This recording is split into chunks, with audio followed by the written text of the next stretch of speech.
Welcome to NCN news. నా పేరు ప్రశాంతి. బులెటిన్లో ముందుగా హెడ్లైన్స్ చూద్దాం. త్వరలోనే ఉచిత బస్సు ప్రయాణం హామీ అమలు, మంత్రి కందుల దుర్గేష్.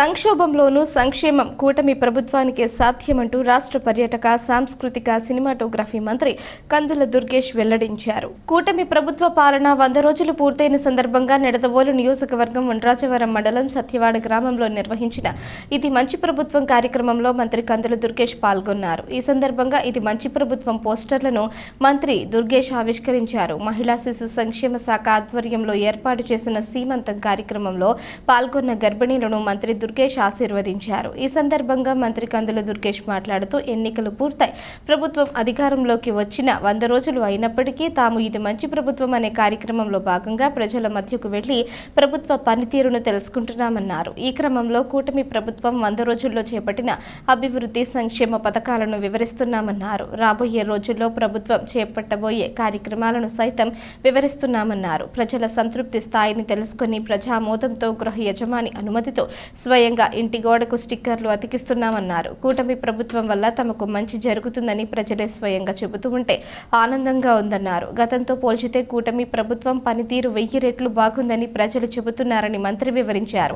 గడిచిన 5 ఏళ్లలో అధ్వాన స్థితికి చేరుకున్న రోడ్లను సరిచేయాలన్న ఉద్దేశంతో తొలుత రిపేర్ పనులు చేపట్టాలని ముఖ్యమంత్రి చంద్రబాబు నాయుడు ఆదేశాలు జారీ చేశారన్నారు. త్వరలోనే నిధులు సమీకరించుకొని పూర్తి స్థాయిలో రోడ్ల అభివృద్ధికి చర్యలు తీసుకుంటామన్నారు. గ్రామాల్లో పారిశుద్ధ్యం పూర్తిగా దెబ్బతిన్నదని ప్రజలు తెలుపగా త్వరలోనే పరిశుభ్రతకు చర్యలు చేపడతామన్నారు. తాగునీరు అందించాలని విన్నవించగా ప్రజా సమస్యల పరిష్కారం కోసమే తాము ఉన్నామని, త్వరలోనే ఒక్కొక్కటిగా సమస్యను పరిష్కరించేందుకు కూటమి ప్రభుత్వం కృషి చేస్తుందన్నారు. ఈ కార్యక్రమంలో మాజీ శాసనసభ్యులు బూరుగుపల్లి శేషారావు, అధికారులు, గ్రామ సర్పంచ్, ఎంపీటీసీ, నియోజకవర్గ నేతలు, మండల అధ్యక్షులు, స్థానిక టీడీపీ, బీజేపీ, జనసేన నాయకులు తదితరులు పాల్గొన్నారు.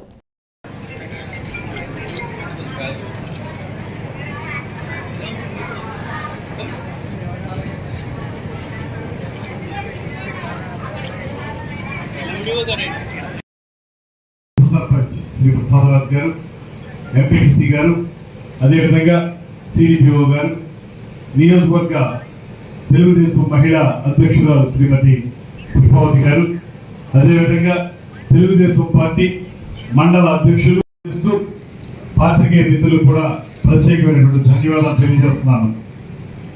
భోజనాలు వండుకునే సమయానికి మొదలెట్టాల్సిన కార్యక్రమం భోజనాలు చేసే సమయానికి మొదలెట్టాం. అందువల్ల మీ అందరికీ కొంచెం ఇబ్బంది. కాకపోతే నేను ఏం నమ్ముతున్నానంటే ఇవాళ ఈ మీటింగ్ ఉంది, కొంచెం ఆలస్యం అవ్వచ్చు. మీరు ఇంటి దగ్గర వంట వండని చెప్పి మీ భర్తలను పెట్టి మీరు అందరూ ఎక్కువగా ఇక్కడికి వచ్చారని నాకు అనిపిస్తూ ఉంది. వారు మీ ఇంటికి వెళ్ళేటప్పటికి మీకు భోజనాలు సిద్ధం చేస్తారు. లేట్ అవడానికి కూడా కారణం ఏంటంటేనమ్మా, ఒక ప్రత్యేకమైనటువంటి అంశం మీదే నేను లేటుగా రావడం జరిగింది. నిజానికి నెల్లూరులో ఒక కార్యక్రమానికి వెళ్ళాలి. ఈరోజు ఇవాళ ఉదయం బయలుదేరదాం తొందరగా అనుకునేటప్పటికి మీరు చాలా రోజుల నుంచి వింటా ఉన్నారు. గత 19వ తారీఖు నుంచి మనకి అక్కడ దివాన్ చెరువు ఒక ప్రాంతం ఉంది రాజమండ్రి దగ్గర. అక్కడ రిజర్వ్ ఫారెస్ట్ ఉంటుంది. అక్కడ చిరుతుపులు కనపడింది. అక్కడ తిరుగుతూ ఉంది 19వ తారీఖు నుంచి. సడన్ గా రాత్రి అది ఏమైంది, కడియం వచ్చేసింది. ఎలా వచ్చిందో, జనంలో ఎక్కడి నుంచి చూసుకుని వచ్చిందో, జనం ఎవరైతే అబ్జర్వ్ చేయలేదో తెలియదు, కానీ రాత్రి నెమ్మదిగా కడియం చేరుకుంది. కడియంలో జిఎన్ఆర్ కళ్యాణ మండపం ఆ కళ్యాణ మండపం వెనకాలే తిరుగుతుంది. అది దాని పాదముద్రలు అవి చూశారు. మొత్తం ఫారెస్ట్ డిపార్ట్మెంట్ వారు అందరూ అక్కడే ఉన్నారు. నేను డిఎఫ్ఓ గారితో మాట్లాడి వారిని కూడా అక్కడికి రప్పించి నేను కూడా జిఎన్ఆర్ కళ్యాణ మండపం దగ్గరికి వెళ్ళవలసి వచ్చింది పొద్దున్న. అక్కడ వారిని డిఎఫ్ఓ గారిని పిలిపించి జాగ్రత్తగా ఏదో రకంగా ఆ చిరుతుపులను పట్టుకునేటువంటి ఏర్పాట్లు చేయండి. జనావాసాల్లోకి వచ్చేసింది కాబట్టి ఎవరు పిల్లలు తెలియక కొంతమంది అమాయకులు అటు వెళితే ఇబ్బంది కలిగేటువంటి పరిస్థితి ఉంది కనుక వెంటనే తగిన చర్యలు తీసుకోవాల్సిందిగా వారిని కోరడం జరిగింది. దానికోసం మొత్తం డిఎఫ్ఓ గారితోనూ వారి సిబ్బందితో ఒక సమీక్ష చేశారు. అందువల్ల అక్కడ ఒక గంటన్నర టైం పట్టేసింది కాబట్టి రావడం కొంత లేట్ అయింది కనుక అన్యథా భావించద్దని మిమ్మల్ని అందరినీ కోరుకుంటూ, ఇది ఇవాళ మనం చేసుకునేటువంటి కార్యక్రమం ఇది మంచి ప్రభుత్వం. 100 రోజులే కదండి అయ్యింది, అప్పుడే మంచి చెప్పాలి అనేటువంటి మాట కొంతమందిలో రావచ్చు. మనం అన్నం ఉడికిందో లేదో చూడాలంటే ఒక మెతుకు పెట్టుకుంటే తెలిసిపోతుంది. మొత్తం అన్నంతా చూడక్కర్లేదు కదా. అలాగే 100 రోజుల్లో గడిచిన 5 సంవత్సరాల కాలంలో ఆ ప్రభుత్వం 100 రోజుల్లో ఏం చేసింది, ఇప్పుడు ఈ ప్రభుత్వం 100 రోజుల్లో ఏం చేసింది ఒక్కసారి మీరు జ్ఞాపకం చేసుకోండి. ఇక్కడ మహిళలు ఎక్కువ మంది ఉన్నారు. మహిళలు ఎక్కువ మంది వచ్చారంటే ఖచ్చితంగా మీరందరూ కూడా ఈ ప్రభుత్వం మంచి చేస్తుంది, ఇంకా మంచి చేయాలి, ఇంకా సమస్యలు ఉన్నాయి, వాటిని కూడా పరిష్కరించాలని ఉద్దేశంతో మీరందరూ ఇక్కడికి వచ్చారు. ఎప్పుడైతే మహిళల్లో ఈ చైతన్యం వచ్చిందో, మీరందరూ సమావేశాలకు వచ్చి కూర్చుని మాట్లాడేటువంటి విధానానికి వచ్చారో మీ ఇల్లు ఖచ్చితంగా బాగుపడుతుంది. మహిళలో వచ్చేటువంటి చైతన్యమే ఆ ఇంటిని బాగుపరుస్తుంది, ఆ సమాజాన్ని బాగుపరుస్తుంది, ఆ దేశాన్ని కూడా బాగుపరుస్తుంది. అది మేము ప్రగాఢంగా నమ్ముతున్నాం కనుక ఇవాళ ముఖ్యమంత్రి చంద్రబాబు నాయుడు గారు కానీ, ఉప ముఖ్యమంత్రి పవన్ కళ్యాణ్ గారు కానీ, వీరందరికీ పైనుంచి సహకరిస్తున్నటువంటి నరేంద్ర మోడీ గారు కానీ, మీరు ముగ్గురు కలిసి ఇవాళ ఈ రాష్ట్రంలో మహిళా విజయం జరగాలి, మహిళలకు మంచి జరగాలనేటువంటి ఆలోచనతో అనేక కార్యక్రమాలను చేపట్టడం జరిగింది.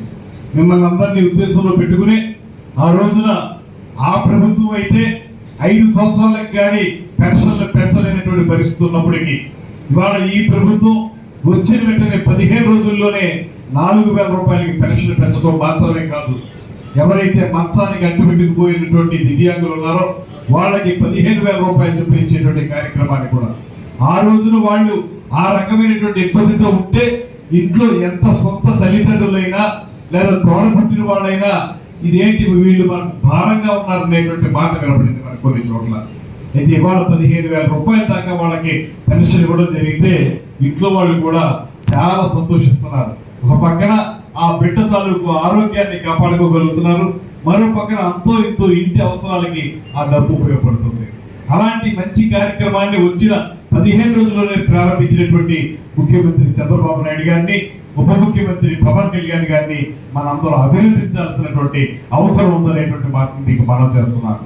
అదేవిధంగా ఇతరత్ర కార్యక్రమాలు ఏవైతే ఎన్నికల హామీలు ఇవ్వడం జరిగిందో ఆ కార్యక్రమాలన్నింటినీ కూడా ఒక్కొక్కటిగా అమలు చేయాలనేటువంటి దీక్షతోటి ఈ ప్రభుత్వం ఉంది కనుక ఇవాళ ఈ మంచికి మళ్ళీ మేము ఎందుకు వచ్చామంటే, ఎన్నికలైన వెంటనే అధికారంలోకి వచ్చిన వెంటనే మీ మధ్య నిలబడి మాట్లాడడం ఎందుకంటే అసలు మీ యొక్క ఆలోచన ఏ రకంగా ఉంది, ఈ ప్రభుత్వం మంచి చేస్తుందనేటువంటి మాట మీరు నమ్ముతున్నారా లేదా? మీ అందరి ఆమోదంతో మేము స్టిక్కర్స్ ఏవైతే ఉన్నాయో ఇవాళ ఈ ఊళ్ళో లేట్ అవడం వల్ల అందించలేదు, కానీ వేరే ఊళ్ళలో ఆ స్టిక్కర్స్ పట్టుకెళ్ళి ఇది మంచి ప్రభుత్వం అనేటువంటి స్టిక్కర్ని అక్కడ గృహిణులను మేము అడుగుతున్నాం. ఏమా ఇది బాగానే ఉందా, ఈ ప్రభుత్వం నచ్చిందా, మీకు మంచి చేస్తుందా అంటే వాళ్ళందరూ ఆనందంతో మంచి చేస్తుందనే నమ్మకం మాకు ఉందండి, చేస్తుంది కూడా అనేటువంటి మాట వారు చెప్పిన తర్వాత వాళ్ళ యొక్క సమ్మతితోటి ఆ స్టిక్కర్ వాళ్ళ ఇంటికి గోడ ముందు అంటిస్తున్నాం. ఇవాళ ఎక్కడ కూడా ఒక్క చోట కూడా ఈ ప్రభుత్వం బాగా చేయదు అనేటువంటి మాట ఎక్కడ కూడా చెప్పలేదు.